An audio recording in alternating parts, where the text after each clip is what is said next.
G'day and welcome to Motley Fool TV. I'm Adam Surplus, General Manager of Motley Fool Australia, and joining me this evening is Scott Phillips, our Chief Investment Officer. G'day, Scott. Adam, g'day. Good to be with you, mate. It feels like it's been a while since we've done one of these, but it does feel like it, doesn't it? Yeah, absolutely. Yeah, that's right. So we've got a fair bit to get through tonight. Now, before we get started, though, just a reminder, we cannot give personal advice. Motley Fool Australia is licensed by ASIC to provide general investing advice only, so bear that in mind as you ask us questions. Yes, we are live, so you can add some questions and comments into that chat box. We usually get to most of them, but not always, so don't delay if you have something pressing you'd like to ask. Now, Scott, to get us started, something we've all been following along, whether we want to or not, is the upcoming US presidential election. Don't worry, viewers, we're not going to get political here. My concern and my question to you, Scott, is this, as investors, what's the potential impact on markets? What does history tell us about each of the possible outcomes on the 5th of November? It's a really good question, mate. And I've got to say, history is pretty clear. It doesn't matter, generally speaking, on average. Now, I'm not going to say the outcome doesn't matter. People have got their own political views and policy views, and that's all fine. What we know from the data, particularly in the US, actually, where the data is pretty good, is there is zero correlation between the results of an election, the red or blue administration, and the subsequent share market performance. Now, there are people watching now who will have their partisan views and be screaming that, of course, Donald Trump is better, of course, Kamala Harris is better. I'll leave that for those conversations, as you say, mate. We're not going to get political here. But generally speaking, it doesn't matter. I will say, unusually for a US presidential election, and frankly, we're seeing a bit of the same here in Australia, we've got some real questions about the impact of the policies themselves. And from an economic perspective, I'm not sure either party is covering themselves in glory. Donald Trump wants to tariff everything in sight. Kamala Harris wants to put a price cap on everything in sight. Both of those we know are terrible policy options. Economics is really clear. You know, economics is not, there's a lot of laws of economics, right? There's theories, there's observations, there's ideas, there's suggestions. Tariffs are terrible. They make things more expensive for the people for whom those industries are being protected. That, in this case, is the Americans. Joe Biden's put 100% tariff on EVs, for example, electric vehicles. We also know price caps end up with really perverse outcomes. It keeps the price of something down for a while, but then it restricts the supply of that thing, and it creates a black market for it.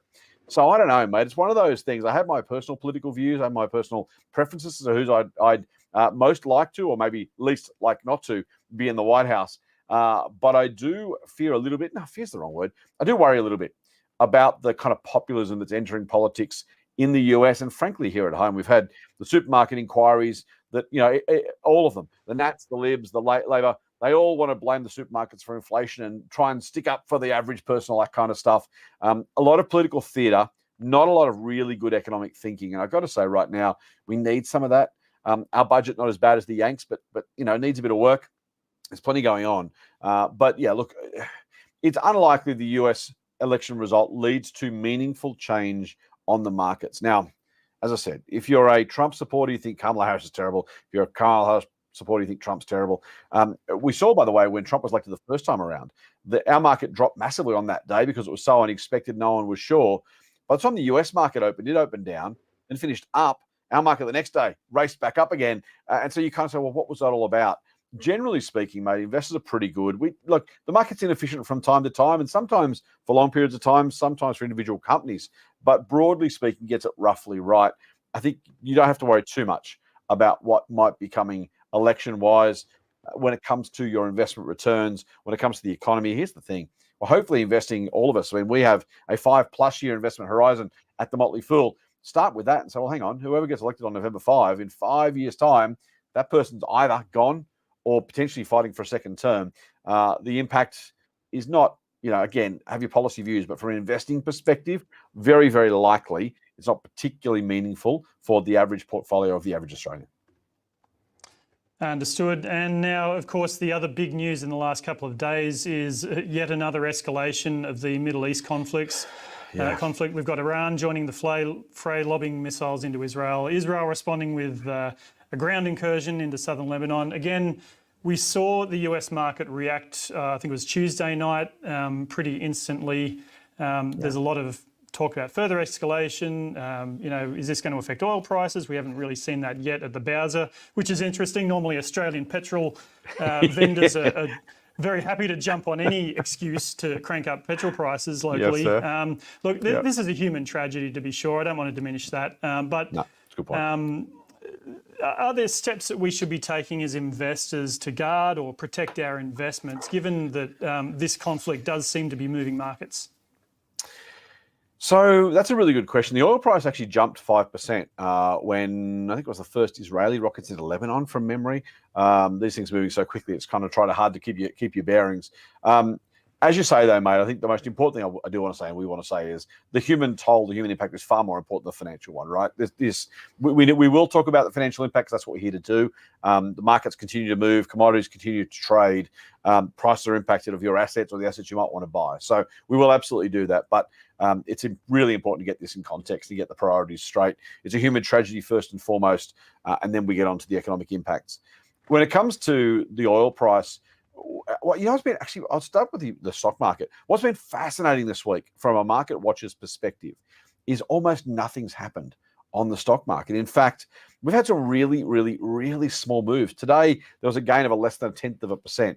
Yesterday, I think the margin was about the same, might have been negative. The day before, we've seen really, really flat markets. In fact, flatter over the past few days than we would normally expect in a normal situation, let alone when there are increasing tensions in the Middle East. And I think when you break it down, what seems to be happening, and we can't know for sure, any share price is just the sum total of everybody's hopes and dreams and thoughts and all that kind of stuff, right? So what we can try to infer is what might be driving markets. And it strikes me that there's a cooling of optimism. We had a really good month or so over the past little while. Chinese stimulus was added to the market.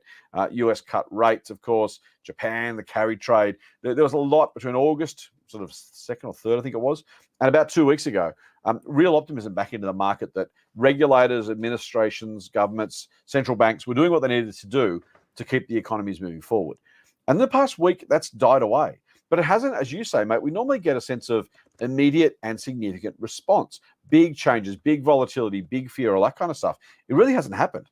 The oil price did jump 5%, as I started to say before, and then fell back pretty much, not exactly immediately, but pretty soon, back to the levels it was before the increase. And again, we're kind of left to try and work out what it means.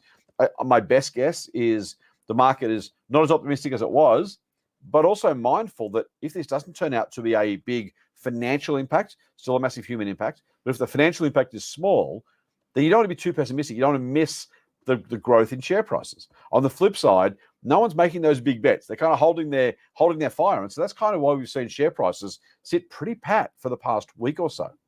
Over the medium term, if you think about what this means for the economy, for investors, for share prices, I guess we need to split it up. We've seen the oil price jump, as I said. Oil drillers, gas drillers have had pretty volatile share prices of late. So that's going to continue to happen. That particular sector of the economy, of the market, I should say, is always super, super volatile and super keyed into daily changes. Now, I have said before, I think it's kind of crazy. What the price is today versus yesterday, when you think you're investing for hopefully months, preferably years, preferably 5+ years, and yet you see share prices whipsawed by 1 day's movement in price, you kind of say, well, that seems a little unusual, right? There's 5+ years, was that 1,600 days, 700 days? And 1 day you see the oil price move and company share prices move around. That's just what happens. And if you're an oil investor, you probably get that. You probably don't need to be reminded. So that's okay. For the rest of us, I mean, look, the range of outcomes is largish. The most probable reality, though, is that whatever happens in the Middle East, again, it's human tragedy, unlikely to have a big long-term impact on us. And frankly, as an investor, it's kind of got to approach it right. My general view is look out 5 years, look out to 2029 and say, at that point, will I be happy to have bought company X today? Will I be happy to have held it through that period of time? Whatever happens in the Middle East will maybe escalate, maybe de-escalate. In 5 years' time, who knows? Maybe it's still with us, maybe it's gone, maybe things were over quickly, maybe they didn't. But the earnings power of the businesses. Think about Woolies' sales and profits, right? Easy example. Are they going to be hurt by what happens in the Middle East? No, of course not. BHP, maybe slightly, very tangentially, but the bigger issues are how much iron ore, how are their costs, what does the iron ore price look like, what's Chinese demand look like? not what happens in the Middle East. So kind of keep it in context, right? A big deal. Don't get dragged into the noise. There's a great book called The Signal and the Noise. The signal is stuff that actually matters. The noise is stuff that goes on around it that distracts us. And as investors, it's almost, well, nothing's certain. Very, very, very likely that whatever happens in the Middle East in the next day, week, month, maybe even year, think about the Ukraine war or think about COVID. Pre-COVID, I might have said, look, whatever happens, happens. The market then fell 38% and then recovered almost all of that almost straight away. So don't get too pessimistic. Don't get too caught up in the risks, the bad news, the downsides. Make sure you're looking at the long-term potential of the companies that you own or the stock market as a whole. Very, very, very likely that the ASX companies, US companies, if you're investing in the US, and I think you should be, very likely they produce more stuff for a higher price with more profitability, with higher market shares. That is the lesson of history. Wars, terrorism, recessions, oil shocks, inflation, by the way, we've had that. That happened in the late 70s, early 80s. Markets go on to higher heights despite that. And after that, don't get too caught up in the short-term bad news. Sure thing. And just as you're talking, we've got some questions rolling in, so that's great to see. Good to see Hassan is back. He's a regular pitching his questions. Excellent. We'll get to those pretty shortly. But before we do, and closer to home, and positive news, I guess, and perhaps a measure of that optimism you mentioned a bit earlier, retail sales in Australia rose by 0.7% month on month for August.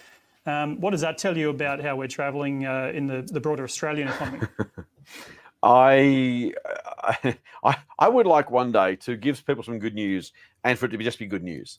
I do radio and TV, as you well know, mates. I've been talking about a lot of this relatively recently. Quick plug, by the way. If you're watching Channel 9's late news between Sunday and Thursday night, you'll see me there. I do 2GB in Sydney. I do 2CC in Canberra, 4BC in Brisbane. Plenty of others besides Triple M all over the place, Mildura, Albany and WA. G'day to the Albany viewers if there are any. When I've been talking about this, I've had to kind of say, and for ages now, we're in a part of the economy, a time in the cycle when good news is bad and bad news is good. And really what that's about is retail sales were really strong. 0.7% for the month of August versus July, 3.1%, I think I'm right in saying, up against the same period last year. Now, ordinarily I'm saying, great, the economy is going strongly, people are being employed, businesses are making money, retailers are making money. This is great news. Except as we all know, the RBA is hoping for a cooler economy. When we have the greatest or the largest year-on-year sales increase since May 2023, at a time when the RBA is trying to cool things down, it's not great news. And so that kind of reality is just, it is what it is. But it is a kind of bad news is good, good news is bad situation. It's good news for retail workers, retail companies, retail shareholders. Not great news if you're hoping for interest rate cuts sooner rather than later. Now, I don't do predictions, as you know, mate, and as our viewers know, our members certainly know. Why? Because no one knows the future. It's a parlor game. And there's a great John Maynard Keynes line. He said, pundits, or is it John Kenneth Galbraith? I'll check that. Pundits forecast not because they know, but because they're asked. And I'm asked regularly, Scott, when's the RBA going to cut rates? Where's the economy going? Are we going to have a recession? And I'm very fortunate, I've said this before too, to work for the Motley Fool, where you don't make me, or no one in our organization makes me guess and provide a forecast because someone like me is supposed to know these things, right? My peers in other organizations have to or choose to believe they know the future and can guess the future. And so we've seen, rate cuts forecast. They were originally forecast, I think someone said March or June originally, well and truly past that. Now some are saying maybe it's November, maybe it's next year, maybe there's 2 next year, maybe 3, maybe 4. Nobody knows. What I do know is that while we're spending up big-ish, the RBA is going to be more concerned about inflation than they otherwise might be. We had the inflation numbers out last week. We had the interest rate decision last week. And the RBA was really clear. Michelle Bullock actually did a really nice job of getting ahead of the inflation data because the meeting was the day before. So she's got to say at 2:30 on a Tuesday, here's what I'm doing. The very next day at 11:30, the new inflation numbers come out. And she knew that. And so to avoid effectively 6 months of rampant speculation, she basically said on the Tuesday, look, tomorrow's numbers are I'm paraphrasing. Tomorrow's numbers are going to be pretty good. But remember, we're not looking at the headline number, we're looking at the underlying number. We want to see inflationary pressures come down, not just the reported number come down because of energy subsidies and because we talk about oil. By the way, the great thing is on oil, for all the concerns we have, oil's at a 12-month low. That's why petrol. If you look around the place, you fill up the tank recently. If you're not driving an EV, you know that unleaded in particular, even diesel's coming down. So we've got a situation where that's good news for headline inflation. Underlying inflation remains too strong at about 3.4%. Now that came down from 3.8, so that's a really good thing. Down is good, not under 3 yet, but heading in the right direction. But those retail sales numbers will have the RBA a little bit concerned. Whenever we spend up big for a given level of supply, generally excess demand pushes prices up or has a tendency to do so. That's probably the risk. Whether it's the ABS said, look, maybe it's early spring shopping. It was a mild winter. If you go to winter woolies, maybe you get September and say, or August and say, yeah, it might be time to go and grab a t-shirt and a pair of shorts. So you go and do that. They reckon that was part of it. Department stores sales certainly grew. I have a suspicion it was also the effect of the July 1 tax cuts that came through. Bit of a delayed reaction, but a bit more money in most people's pockets, or every taxpayer's pockets, probably means some of that got spent. So, mate, it's a tough one, right? I own some retail companies. We recommended some retail stocks to our members. I'm always glad to see more sales through the door, but I am mindful that it probably just makes it harder, not impossible, but harder for the RBA to cut rates sooner rather than later. Yeah, understood. Okay, let's throw it to a couple of questions now. We've got one from Hassan here. He's asking what your thoughts are on lithium miners and China stimulus. Probably not your area of expertise, but I'll let you have a go at it anyway. Why not? Interest, maybe. Well, it's a bit of both, right, and neither, as you kind of rightly point out. It's not an area of interest of mine, not because I don't know or don't want to know, but because it's kind of unknowable. And there's Howard Marks is a great investor. This is not necessarily a new idea. He talks about a 4x or 2x2, the old quadrant idea. You get those, all the management consultants love them, right? There's 2 boxes down the side, 2 boxes on the bottom. And on one axis, you've got knowable, and the other axis, you've got important. Now, if something's important and knowable, you want to put the effort in. If something's unimportant and knowable, why bother? If it's unimportant and unknowable, who cares? If it's important and unknowable, that kind of just sucks. If it was something that was worth knowing but can't be known, that's just annoying, right? That's just one of those things where you go, I'd like to know that, but I can't. And that's kind of the case with lithium, because it's important, really consequential for, well, frankly, the climate, but for investors as well. If I could tell what the volumes, the commercial business models of some of these miners looked like, how much they'll get out of the ground, how much it'll cost to get out of the ground, how quickly they can get to market, what they can sell it for, and for how long they can sell it, I'd love to know. If I could know those things, I would happily place a bet on lithium miners tomorrow. Now, it might be for them, might be against them, depends on what the numbers say. But that's kind of the problem. I've said before, I did some work ages ago, maybe 5 years ago now. It was just back of the envelope stuff, but I looked at the oil price over the 20th century. And we started the 20th century using whale oil, right? By the end of the 20th century, we were using just squillions of barrels, that's a technical term, of oil. And the growth over that period of time, you think, wow, mate, we're using so much of it, from zero to millions of barrels. That's huge. The price must have gone through the roof. Turns out that from the introduction of oil, at least in any commercial quantities, not the first, wildcat strike, but any commercial quantities through to the end of the 1900s, so 1999, the price had gone up only 2.5 times in real terms. That is after accounting for inflation. And you can think, how do we go from zero to literally powering the world's economy? The price only goes up 2.5 times. And the answer was demand went through the roof, but so did supply. There's a supply response, right? And so this is my concern about lithium. And I'm not shorting it. So I'm not saying to anybody, certainly not our viewers, certainly not our members, I'm not saying you should short lithium. It can't possibly make any money. I'm just saying right now, you can't know what happens next. It's not enough to see the demand side and say more cars, more home batteries, more lithium, therefore lithium is a great investment. If you could buy lithium revenues, I'd do that too. But we don't just get to buy the revenues. We have to buy the business, which means the revenues less the costs is the profit or loss in terms of what's left. And it's really, really, really, really hard, if not impossible, to know what that future looks like. So I would love to have an informed view on lithium miners. And it's not for a lack of effort, not for lack of analysis, not for lack of thinking. It's that the pieces that really matter are just not available to me. They're not available to you. We can't know. And on that basis, that takes a potential investment from an investment to a straight out speculation or gamble. And if you want to do that, knock yourself out. If you want to do that, put $5 in lithium miners instead of $5 in the pokies, that's great. But my view, and largely I think over at the Motley Fool is if you can't reasonably assess and put reasonable assumptions around the odds of something happening, then you can't make an investment case around it. And so that's the medium length answer. I don't know what those economics look like. And if you don't know what the economics look like, you can't know the profitability. If you can't know the profitability, how do you know how much to pay?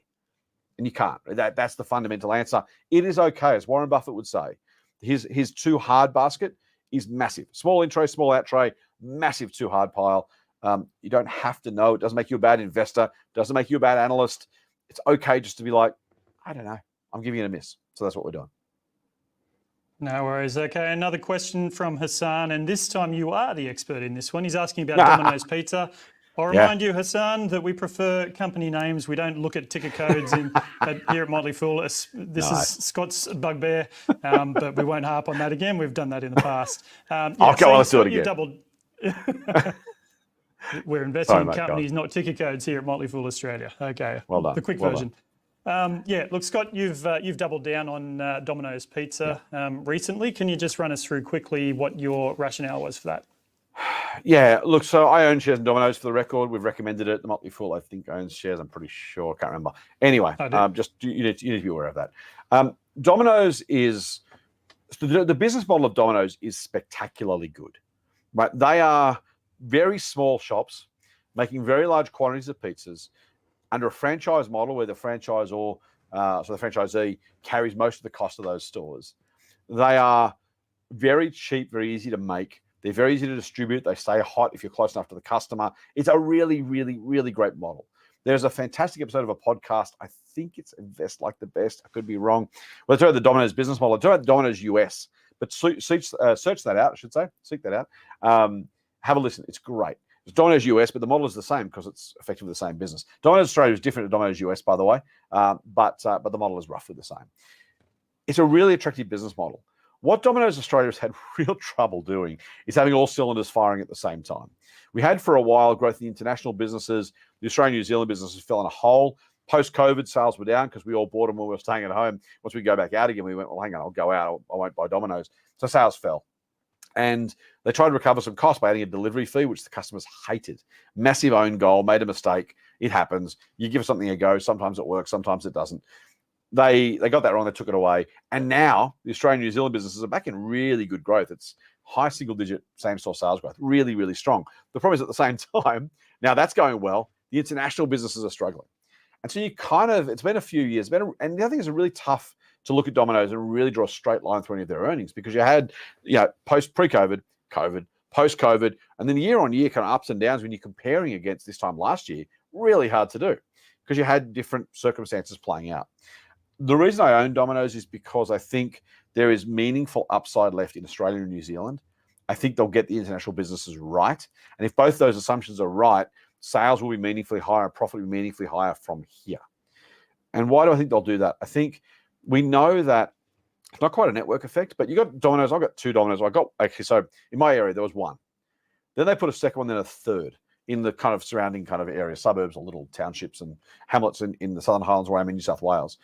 And as you add a new store, you make it quicker to get pizza to the people who order it. So what you're doing is, yes, you're filling in your own space. You're cannibalizing some of your own sales, but it means your pizza getting there quicker and getting there hotter.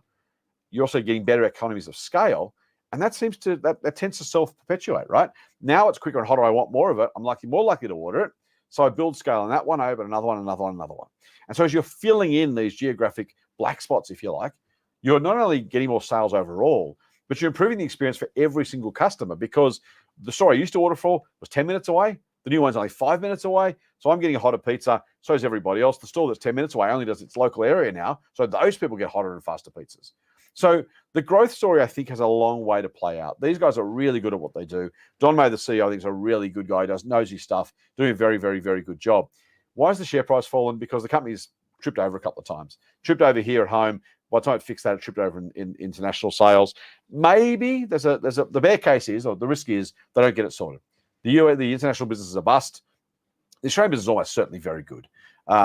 And the PE, the price kind of assumes it has to do something in the international business to do well. I think it's very likely that it will. The pieces are there. The jigsaw puzzle pieces are there. The know-how is there. The success in Australia is there. Japan's improving.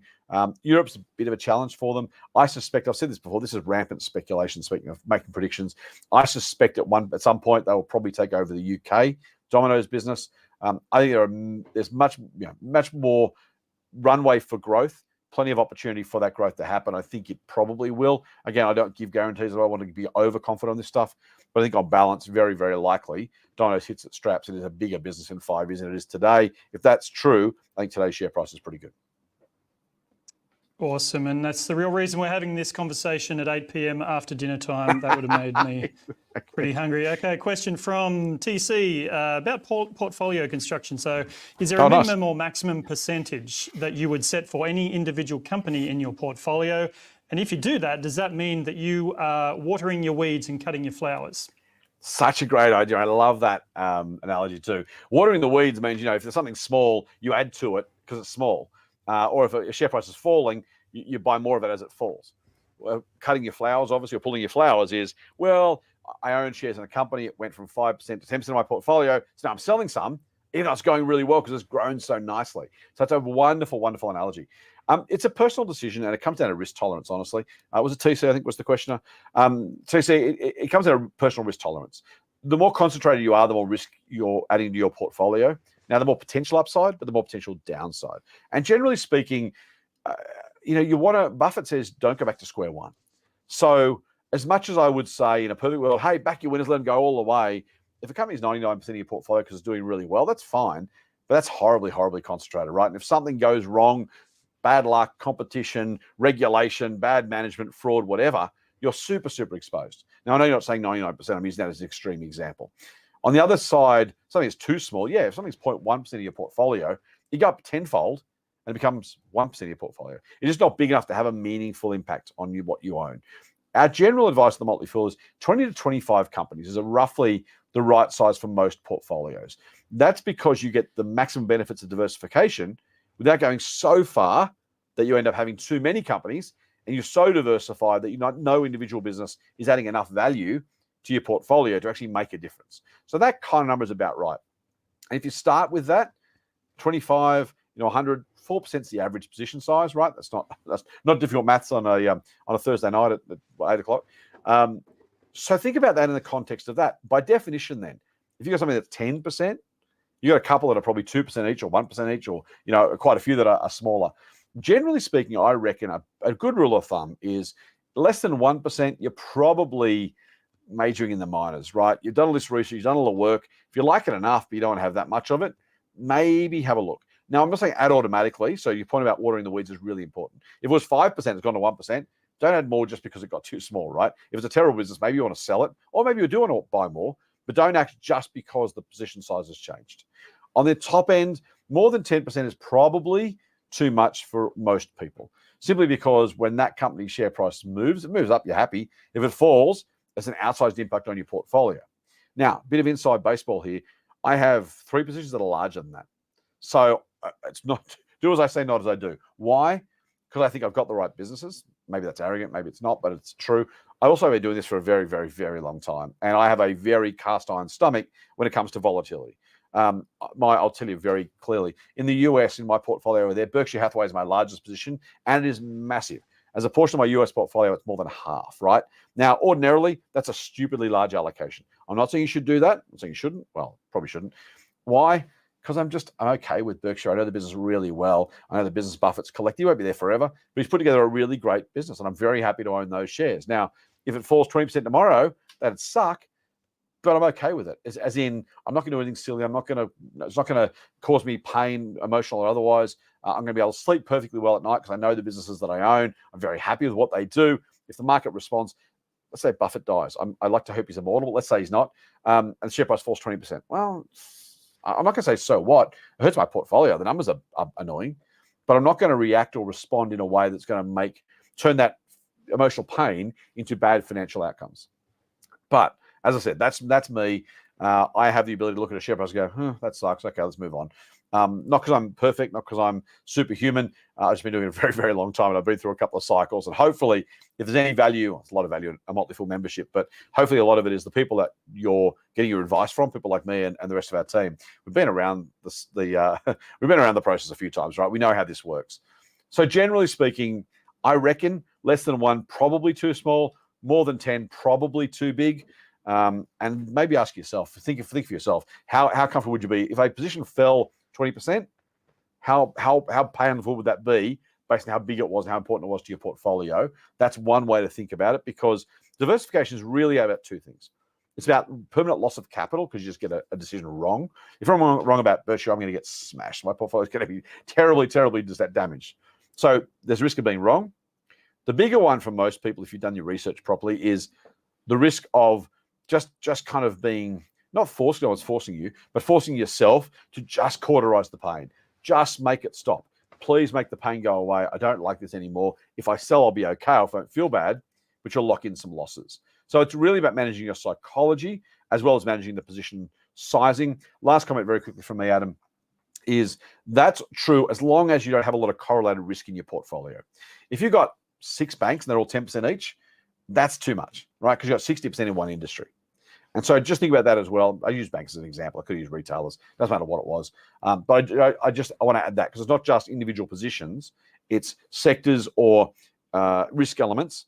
If all of my portfolio is exposed to consumer spending, then it's not about individual positions. My portfolio itself is not diversified enough by sector, by industry, by geography, by currency, all that kind of stuff. Awesome. And I will remind you, folks, that these sorts of questions are precisely why we actually offer portfolio services. So if you ever see us advertising a portfolio service like Scott's Odyssey portfolio, it gives you a full portfolio that you can follow along with. I use Scott's Odyssey portfolio as a large part of my superannuation. And it saves me, frankly, from having to make those decisions. When a company does do very well, I've been in the same boat before. Like Scott with Berkshire, myself with Tesla a while back, you end up with one company dominating your portfolio purely because it's performed so well. And you've got this great problem, but it's a problem. What do I do? This is why I'm very glad to promote our services and use them myself, because that answers that very specific question for the cases when they arise.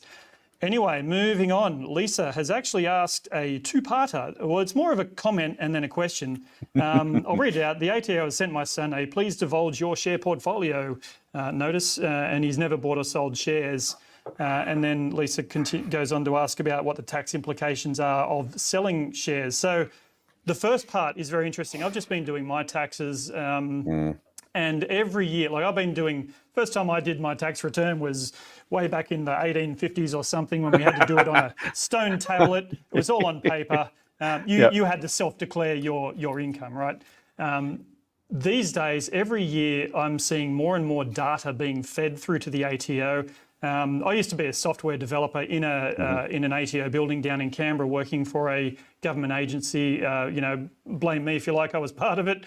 But I mean, it's a good thing, right? The ATO is gathering all of this information to make it more and more difficult for people to misreport or get it wrong. So what I've found this year, especially, the ATO knows about every one of my stock holdings because they get a feed from the brokers that I use. I'd say that's probably applies pretty much across the board now. If the ATO is sending your son, Lisa, a notice, I dare say it probably is a glitch in the matrix if he's truly never bought or sold shares. Maybe he's opened a brokerage account, but he hasn't had any activity. But yeah, that's one thing that is happening. Look, the general response to your question is that if we make income, we're expected to pay tax. So you've got to think about it in those terms. If you sell shares for more than you bought them for, you've made a capital gain.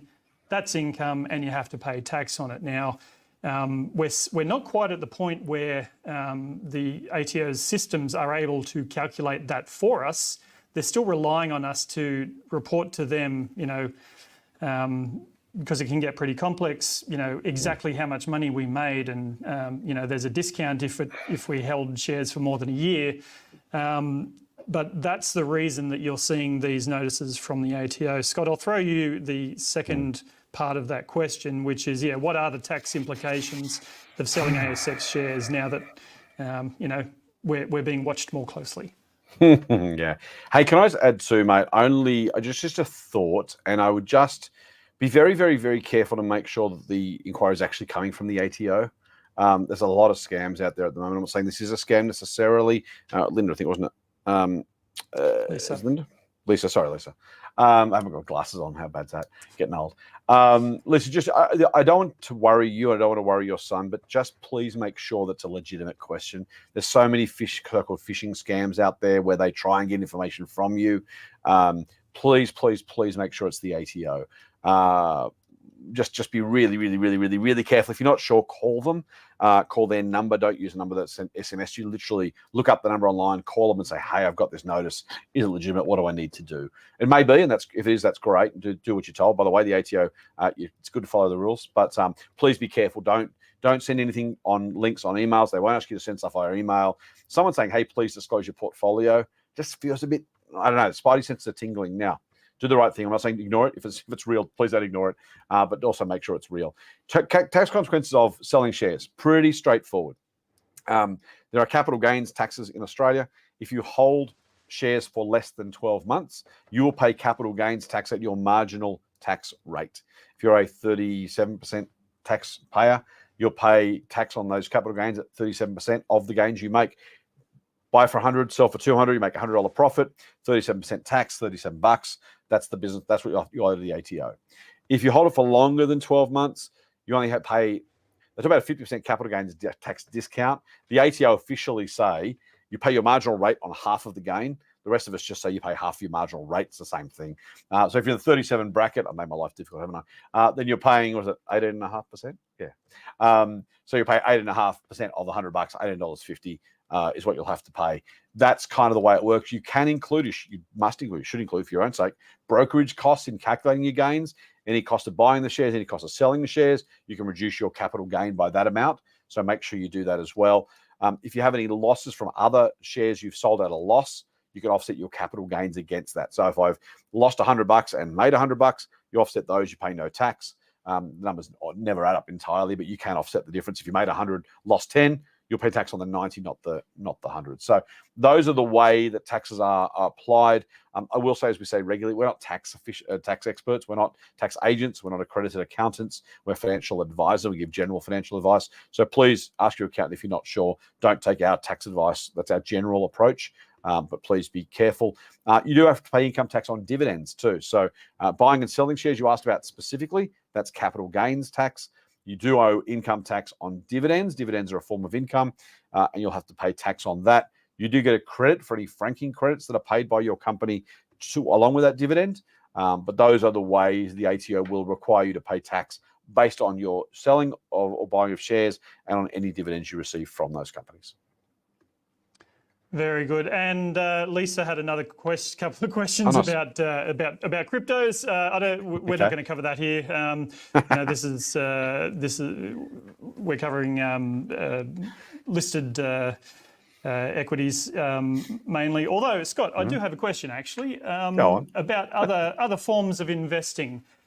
So we've had a recent blow up in the media about negative gearing. It comes around every once in a while. It's a political football. Given that it looks like negative gearing is untouchable politically, does that make property investing more attractive, something we should be considering?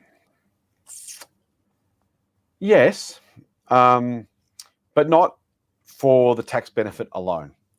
So Australians, I am relatively sure that property industry is so big in Australia, not because people go to the accountant and say, how can I make more money? Most of us go to the accountant and say, how can I pay less tax? And I don't blame people for thinking that. There's a lot of people, again, yelling at the YouTube screen right now saying, I pay too much tax, I should pay less tax. Let's leave the ideology aside for a minute. People want to go, how can I save money on tax? I got a mate who's bought an investment property because he wants to pay less tax. And that's, the tax benefit is legitimate as long as it remains law. As you rightly point out, and it probably will, because I know which government's going to actually tackle it as a political hot potato. But you should absolutely, same as you consider franking credits for dividends, always include the tax impacts, positive and negative, on any investment idea. But please, please, please, whether it's franking credits on shares, whether it's negative gearing on property, whether it's any other sort of tax treatment, please don't put the cart before the horse. The question you should ask yourself, any rational investor should ask themselves, is what is my likely after-tax return? Not what is my tax saving, not how much tax do I have to pay, but after I've done all that, how much money do I have left over? I've said before, I hope to pay a very, very, very large amount of tax in the future, Adam, because if I do, that means I've made a very, very, very, very large capital gain or have a very, very, very large income stream from dividends. And look, do I want to pay less tax? I guess we all do. But realistically, if I'm paying more tax, it means I'm earning more money. And that's a nice problem to have, right? That is a first-class problem. I could pay less tax by making less money. If I pick bad stocks, I could save a fortune in tax. I'd also be a lot poorer. So be really careful about putting the cart before the horse in terms of negative gearing versus franking credits versus the actual returns of the investment. By the way, if you get a negative gearing benefit, it means you've lost money. So you've actually had to shell out cash to get that benefit. So be mindful of that too. It's like a free money the ATO throws at you just because you own an investment property. You've actually paid out more than you've got in. So you get to claim the difference in a tax deduction on that.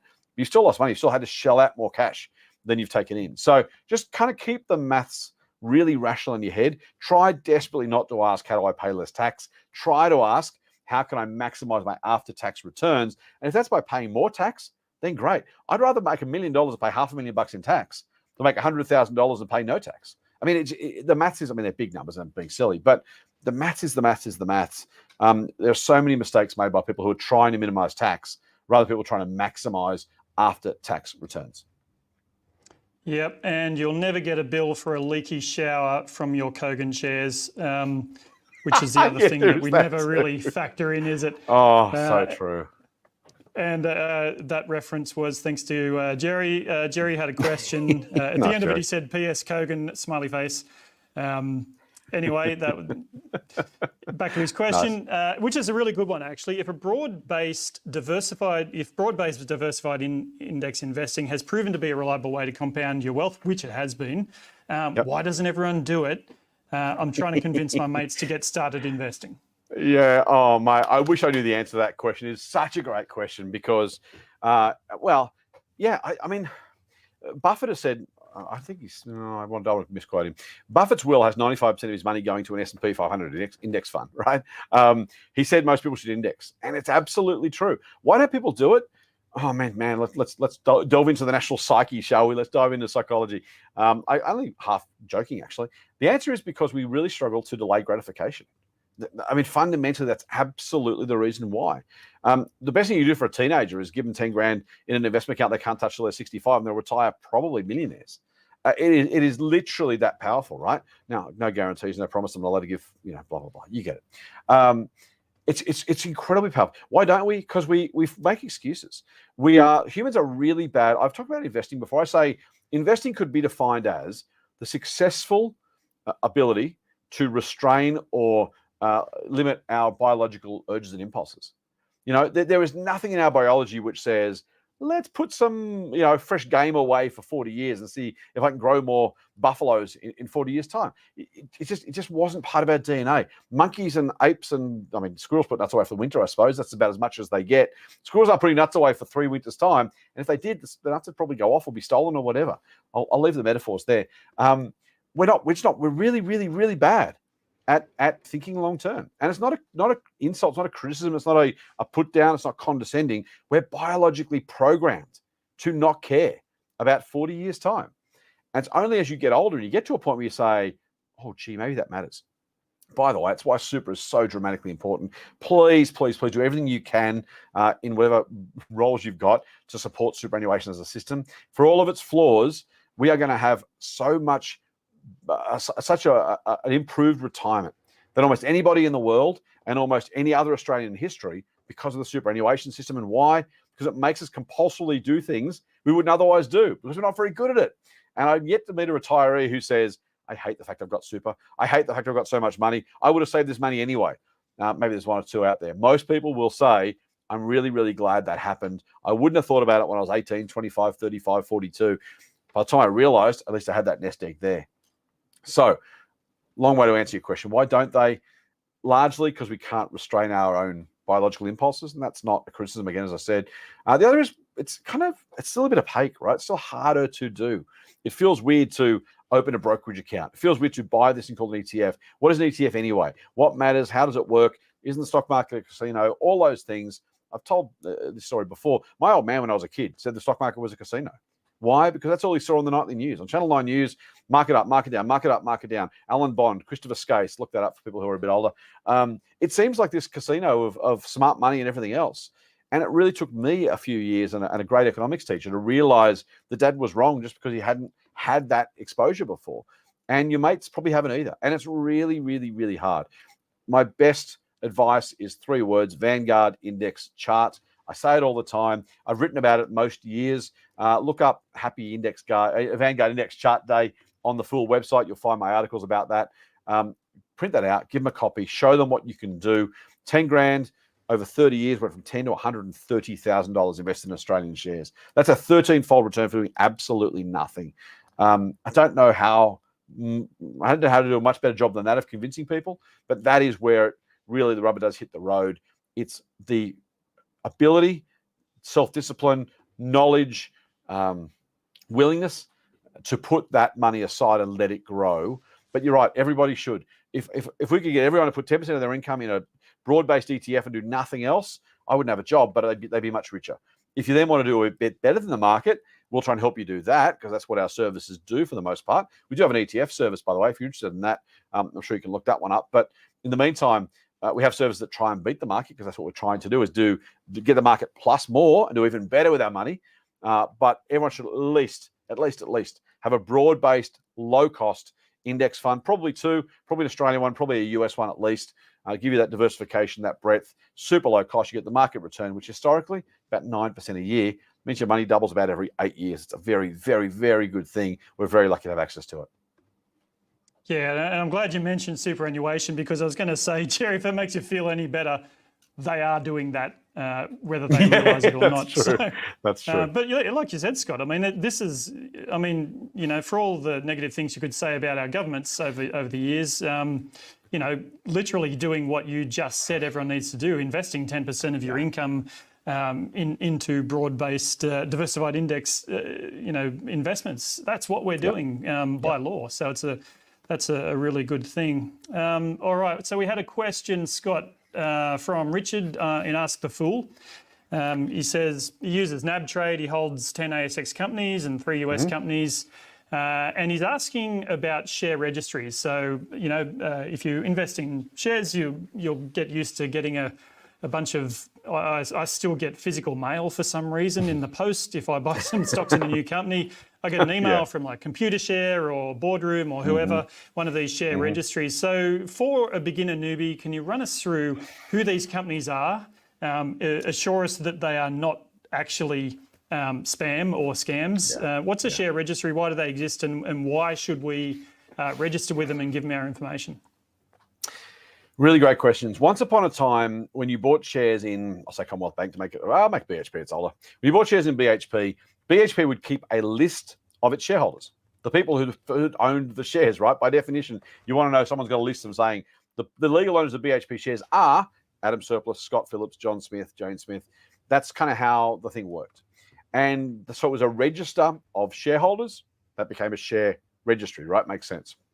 At some point, businesses like ComputerShare came along and said, actually, BHP, you're spending a lot of time, money, effort, and energy maintaining your database of shareholders. So is Woolies, so is Commonwealth Bank, so is AGL, so is Sol Pats, I own shares in them, so is whatever, right? And they said, well, actually, we could do that for you. Wouldn't you like us to do it? We can do it cheaper and easier. We've got our systems. You don't have to develop your own system. We'll do it all for you. Just pay us a small amount of money, be cheaper than you're doing it yourself, and we'll look after your shareholders. We're very good at this. It's our core job. We'll communicate with your shareholders. We'll do all that stuff for you. And those companies went, that sounds like a really great idea. If that's something I don't have to do and you'll do it for me, that's a win. So the external share registry was born. Of course, with competition, there are multiple companies who all say, well, we can do it cheaper. We can do it better. You should use us instead. And we like competition, generally speaking. We like businesses competing to bring down costs or improve services. What that's unfortunately meant for shareholders is it ends up with a lot of registries. So unfortunately, you're going to have multiple ones. There is no limit to the number of registries that could exist because it's just an open market. Companies choose the registry on effectively behalf of the shareholders. So ComputerShare is the biggest one, so I'll use that as an example. I don't know if BHP uses ComputerShare. Let's assume they do. when you buy BHP shares, BHP says to Computershare, hey, Scott's a new shareholder of BHP. Can you send him some information saying g'day and get some details? What details do you want? Well, you don't have to give me a tax file number, but if you don't, you get taxed at maximum rate. If you want the money to be deposited into your bank account, most of them don't do checks anymore. You got to give them that information so they can put the money in there when you get a dividend paid, for example. If you're voting as a shareholder on a shareholder resolution, they facilitate that as well. So the share registry businesses basically perform those functions on behalf of these public companies. Unfortunately, there are a lot of them. I wish there was one sometimes, although we're probably paying more for them. So we've got to be careful what we wish for. Or companies for on our behalves. So that's kind of what it is. That they're an external body, external company providing that service on behalf of others. No different, frankly, to an email provider, right? Or another computer service. So that's just what they do. They keep the database for shareholders. They communicate. They facilitate. They actually pay the money when they pay the dividends.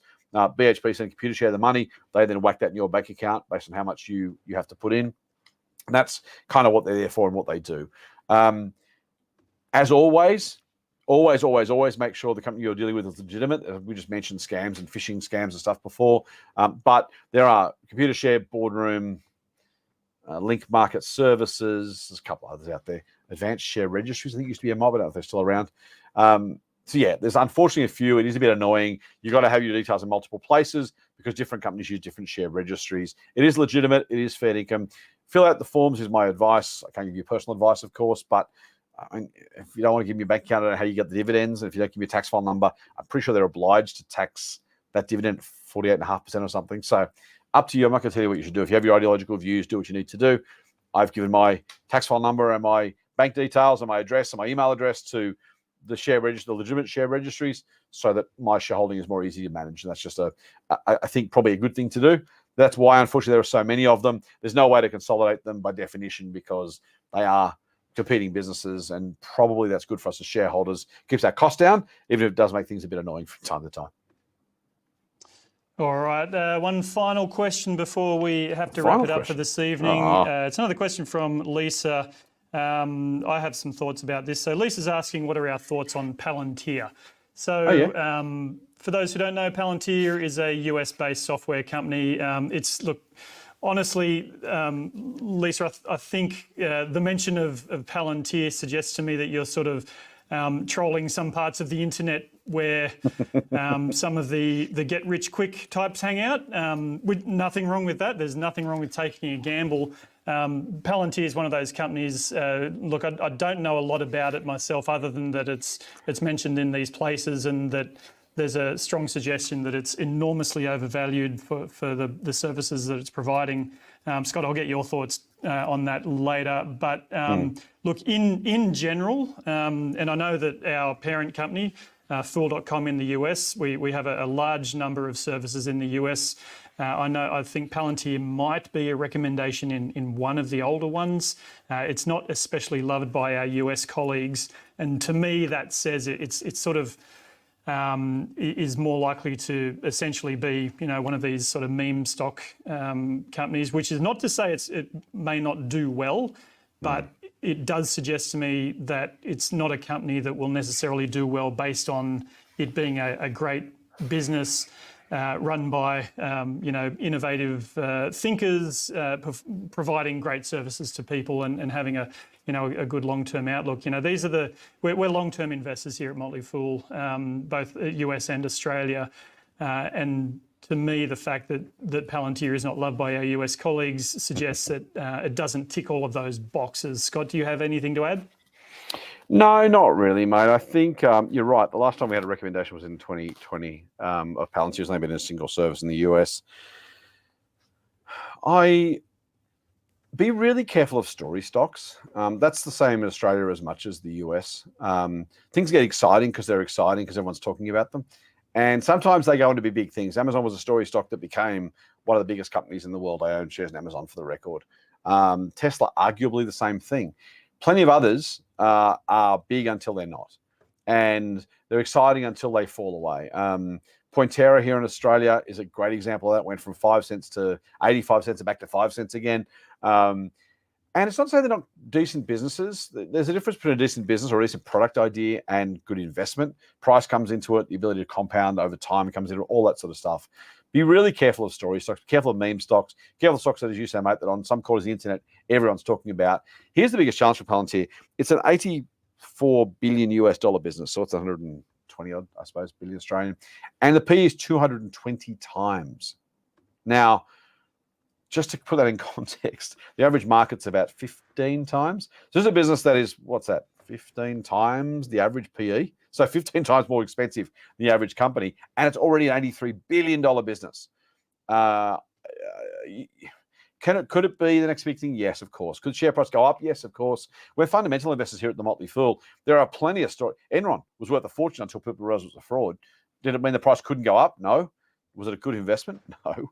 maybe you got lucky, maybe you got unlucky. Just because the price goes up before, during, after doesn't make it a great investment. So, yeah, not a lot to add, Adam. I do think just be, if everyone's talking about it, if everyone's excited about it, if the crowd's all in favor, that's probably the tide's all the way in. And when tide's all the way in, it can only really go one way. Now, it could always go higher. So I'm not saying it can't go higher. I'm just saying that if the excitement and the buzz is already super, super hot, probably worth having to think about. Worth also saying Peter Thiel, one of the early investors, sold some shares this week, which again doesn't mean anything in particular, but it also might. So just be careful. It's probably the best advice.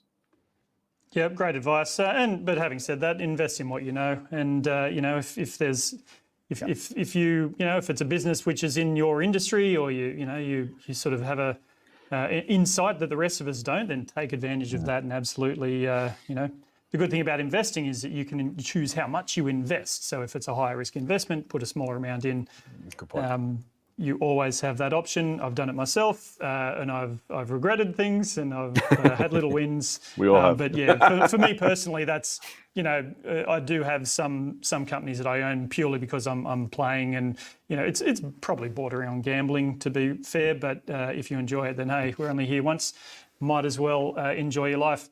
Scott, we're going to wrap it up. Any closing thoughts? We had some really good questions today, and I really appreciate the thoughts of our viewers. I think probably my usual refrain, or something similar to my usual refrain, is we talked about a whole lot of short-term issues tonight: Middle East, retail sales, interest rates, those sort of issues, and they are the things that capture our attention. You hear a lot of management consultants talk about the important and the urgent. In investing speak, it's probably the present, or the kind of reported on, the news of the day. You don't have to have a view on everything. Most news, most risks, most forecasts are inconsequential at best and misleading at worst.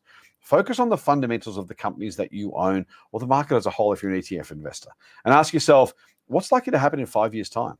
Well, not over that 5 years, not every day over that 5 years, but in 5. If you were to sleep today, if you lost access to your brokerage account today and woke up in 5 years' time, do you reckon your companies are bigger, more profitable than they are today? Are they more valuable than they are today? Is today's price attractive relative to what that 5-year future might look like? That's investing.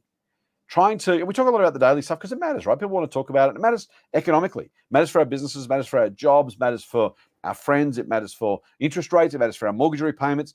It's very much worthwhile from those perspectives. But you've got to separate the economy part of your brain, the social society part of your brain, and the investing part of your brain. The investing part of your brain should only ever be interested in the long term, 5 years plus. In 2029, am I going to be happy I owned this company today at this price? Now, not an easy question to answer always, but it's the only question that matters. The rest of it is just noise from an investing perspective. Try and keep that focus.